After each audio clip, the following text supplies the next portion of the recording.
భగవన్నామం ఎలాంటిదంటే ఈ సంసారం ఒక పనస పండు ఉన్నది. మీకు అందరికీ తెలుసు కదా. పనస పండు ఉండి ఆ పనస పండును కోయాలంటే ఆ కత్తి తీసుకొని కోస్తూ ఉంటే దానికి ఒక బంక ఉంటుంది. అది చేతికి అంటుకుంటుంది, కత్తికి అంటుకుంటుంది. ఎవ్వరి వల్ల కాదు.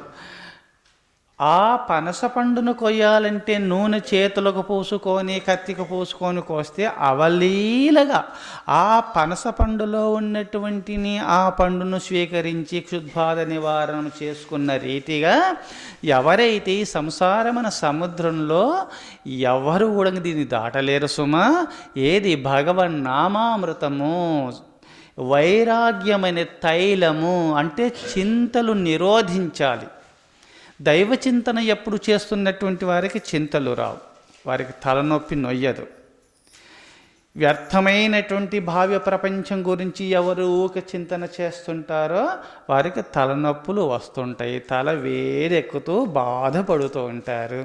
కానీ భావ్య చింతలు చేయకుండా చేయవచ్చును. నీ ఇంటి వరకు చింత చేసుకో. భర్త గురించి, భార్య గురించి, పిల్లల గురించి, నీ ఇంటి ఆవరణం గురించి అంతవరకు చేసుకో చాలు. కొంచెంసేపు సమయం ఇచ్చి చాలు. ఇతర చింతలు లేకుండా, ఇంకా ఇతర సమయములు యందు ఇతర చింతలు లేకుండా సర్వేశ్వర చింతన. ఓం నమ శివాయ, ఓం నమో నారాయణాయ, ఓం జగన్మాత్రే నమ, జగన్మాతాయై నమ అని మీ ఇష్టదేవుడు రామాయ నమ, కృష్ణాయ నమ, ఆంజనేయాయ నమ, విఘ్నేశ్వరాయ నమ, ఈ మీకు నచ్చిన దేవుడు ఎవరైనా సరే అట్టి మంత్రమును జపము చేస్తూ ఉండగా ఆ మౌనము అనగా ఈ జపతో నాస్తి పాతకం, కృషితో నాస్తి దుర్భిక్షం, జపతో నాస్తి పాతకం, మౌనేన కలహో నాస్తి నాస్తి జాగ్రత్తతో భయం. కృషి చేస్తున్నటువంటి వారికి దుర్భిక్షం ఉండదు. శ్రమించి కష్టజీవులకు దుర్భిక్షము లేమి అనేది ఉండదు. అన్నీ చేకూరుతాయి. కష్టజీవులను లక్ష్మీమాత వరిస్తుంది. అన్ని సంపదలు వాళ్ళ చెంతకు వస్తాయి. సోమరుల చెంతకు రావు. సోమరితనంతో కొంతమందిని మోసము చేసి ఏదో యుక్తి వల్ల ఇంత డబ్బు సంపాదించినావనుకో, అది అధర్మంతో కూడిన సంపద. ఆ అధర్మంతో కూడిన సంపద ఎలాంటిదంటే జొన్న చేను, వరి చేను, జొన్న చేను, సజ్జ చేను, వరి చేనులో కొన్ని మీరు పంటలు వేసినప్పుడు నాటిన మొదలు నుండి 4 నెలల్లో పంట చేతికొచ్చి సజ్జ చేను కానీ, వరి చేను కానీ, జొన్న చేను అన్నీ కుళ్ళిపోతుంది కదా, రూపునామా లేకుండా పోతుంది కదా. అప్పుడే ధాన్యం త్వరలో వచ్చేస్తుంది, అప్పుడే నశిస్తుంది. అదే ప్రకారంగా అధర్మంతో సంపాదించిన సంపద మీకు అప్పుడే చేకూరవచ్చును. కానీ మీరు ఉండగానే మీ జీవితంలో వృద్ధాప్యంలోనే రూపునామా లేకుండా పోయి మీరు నరక బాధలు అనుభవిస్తారు. అధర్మంతో కూడిన సొమ్ము తింటే రోగాలు వస్తాయి. కుమిలి నరక బాధలు, నరకయాతలు అనుభవిస్తారు. అధర్మ సంపద ఎలాంటిదంటే జొన్న చేను లాంటి, వరి చేను లాంటిది, సజ్జ చేను లాంటిది. త్వరలో నీకు ప్రాప్తిస్తుంది. అధర్మ మార్గంలో పోతే త్వరలోనే రూపునామము లేకుండా పోతుంది. అధర్మంతో కూడిన సంపద. ధర్మంతో కూడిన సంపద ఎలాంటిదంటే మామిడి చెట్టు పెట్టినాము, పనస చెట్టు పెట్టినాము, చింత చెట్టు పెట్టినాము, పెట్టగానే నీకు ఏ ఫలితం ఇవ్వదు. ఒక 5 సంవత్సరాలు శ్రమించి ఆ మేకలు మేయకుండా కంప వేస్తూ, నీరు పోస్తూ, ఎరువు వేస్తూ దాన్ని రక్షించుకుంటే 5 సంవత్సరాల తర్వాత నీకు నీడనిస్తుంది, పండ్లు ఇస్తుంది. ఎంతవరకు దానికి నీకు ఫలాదులు ఎక్కువిస్తే సంవత్సరం వరకు నీకు కూర్చొని తినగలుగుతున్నావు. ఆ తోటలో వచ్చినటువంటి ఫలాదుల చేత ఆ డబ్బు చేకూరి సంవత్సరం వరకు మళ్ళా పంట వచ్చే వరకు ఆనందంగా తినగలుగుతున్నావు. 1 సంవత్సరం కాదు, నీ తరం వరకే కాదు, ఎన్నో తరాల వరకు సుభిక్షంగా ఉంటుంది ఆ సంపద. ధర్మంతో కూడినటువంటి సంపద ఎలాంటిదంటే తరతరాల వరకు నిలిచిపోతుంది సంపద. అధర్మంతో కూడిన సంపద, ధర్మంతో కూడిన సంపద తరతరాలు నిలుస్తుంది. అధర్మంతో కూడిన సంపద అప్పుడు నీకు అప్పుడే చేరుతుంది, అప్పుడే నశిస్తుంది. కావున మీరు ధర్మాచరణ పరాయణులై ధర్మవ్రతమును పోని అధర్మ మార్గంలో పోకుండా దైవ చింతన చేస్తూ ఉన్నందువల్ల తరతరాల వరకు మీరు సుఖశాంతులతో ఉంటారు. మీ పుత్రులు పౌత్రులు తరతరాల వరకు ఆనంద స్థితిలోనే ఉంటారు.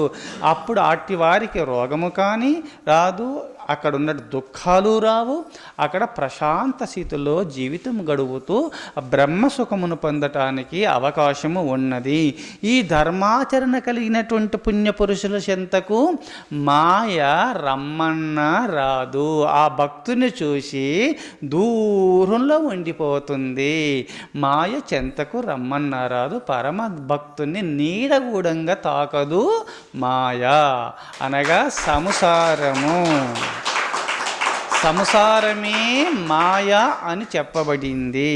అందుకోసమే గురుదేవ ఈ అపారమైనటువంటి సంసార సముద్రాన్ని దాటాలంటే ఏమైనా మార్గము ఉన్నదా అనే ప్రశ్నకు గురు కృపాలో కృపయా వదైత విశ్వేశపాదాంబుచ దీర్ఘనౌక, గురు చెప్పినట్టు ధర్మాచరణ పరాయణులై విహరించండి. ఆ సర్వేశ్వరుని ఎప్పుడు నామ సంకీర్తన చేసుకోండి. జపతో నాస్తి పాతకం. ఆ భగవంతుని జపించినందువల్ల మీకు ఎప్పుడు కూడా మనశ్శాంతి కలుగుతుంది. ఆ పరమేశ్వరుని యొక్క నామమే పరమేశ్వరుని జపించినందువల్ల ఆ భక్తి ఒక నావయ్యి ఈ సంసార సముద్రాన్ని దాటిస్తుంది. భక్తి ఒక నావయ్యి, ఒక నావ ఒక సముద్రాన్ని నావయక్కి సముద్రాన్ని దాటినట్టులా ఈ భగవన్ నామ సంకీర్తన చేసినందువల్ల నామమే ఒక నావయ్యి ఈ సంసార సముద్రాన్ని దాటిస్తుంది. అనగా వాళ్ళు ముక్తాత్ములు అయిపోతారు, వాళ్ళు పుట్టరు.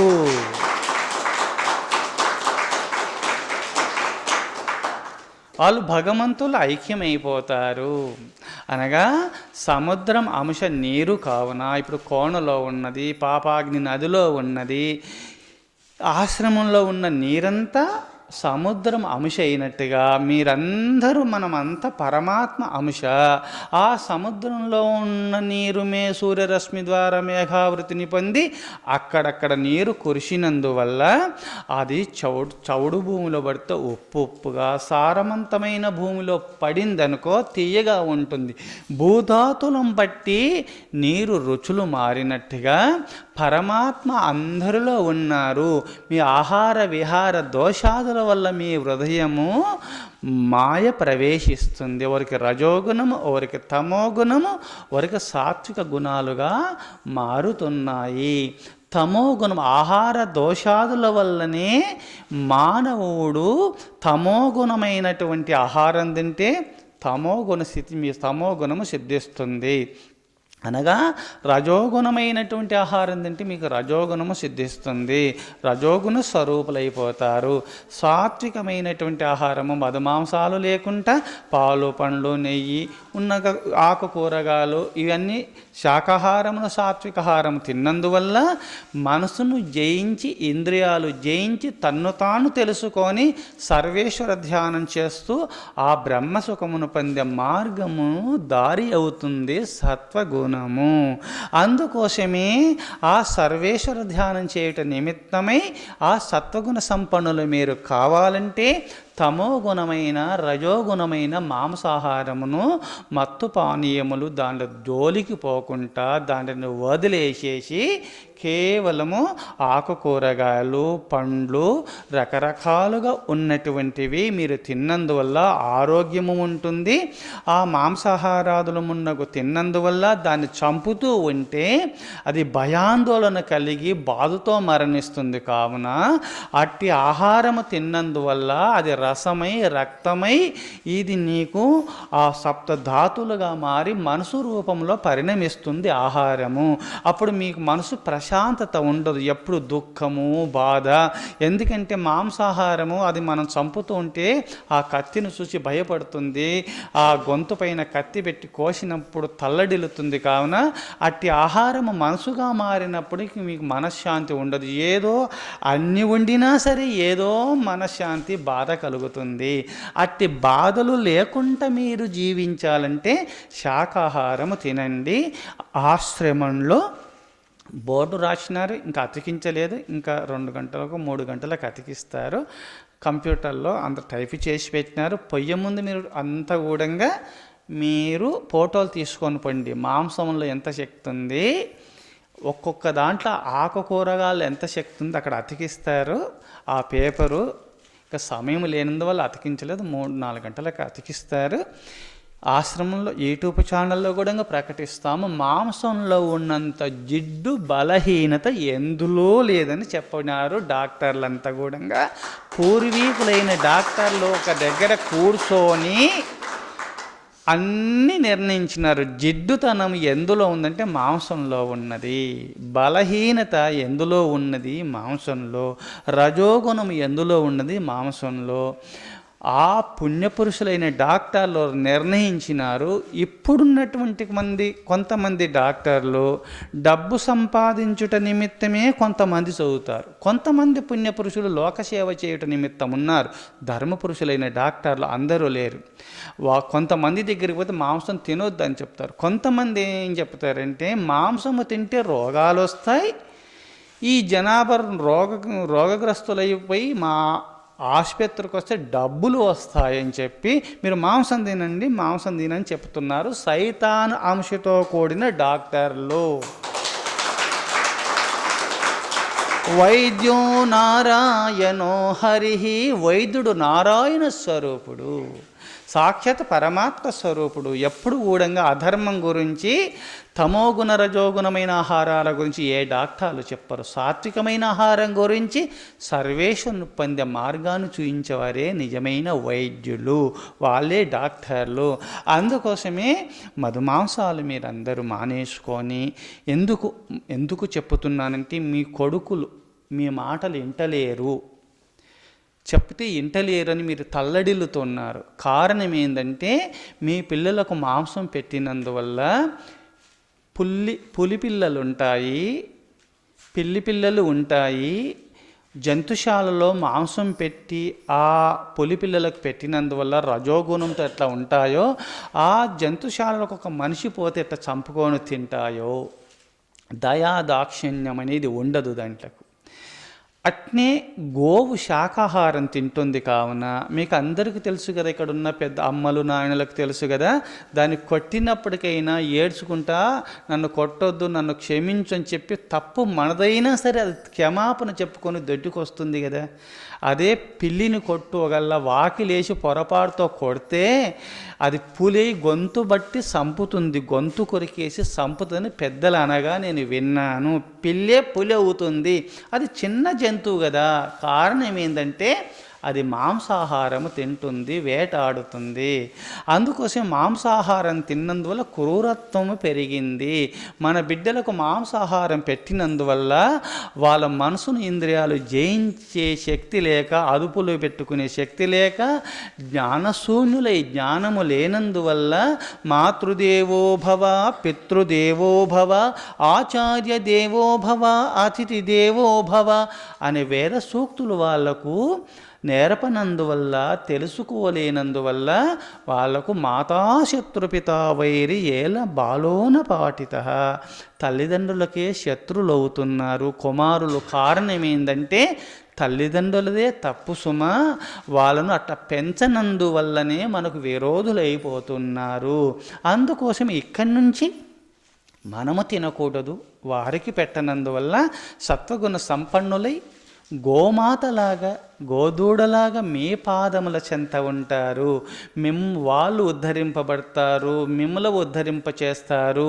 మీ వంశమే ఏ ఇంట్లో మధుమాంసాలు మానేసి గురువును ఆశ్రయించి మాలేసుకొని ఇంట్లో ఉండాల, పనిలో ఉంటూ పరమాత్మ చింతన చేస్తూ సంసారంలో ఉండండి. అది భగవంతుడిచ్చిన వరం.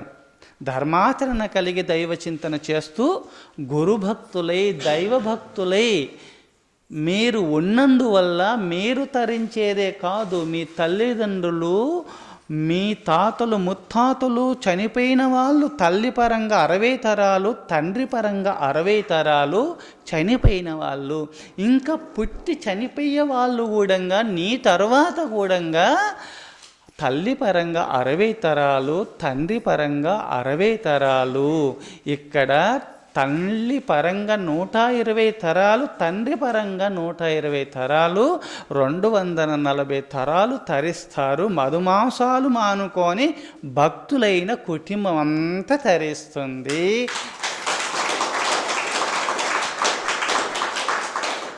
అట్టి మహత్తున్నది మధుమాంసాలు మానుకొని ఆ మహేశ్వరుని భజిస్తూ పరమభక్తులైనటువంటి వారి యొక్క కుటుంబం అంతా తరిస్తుంది.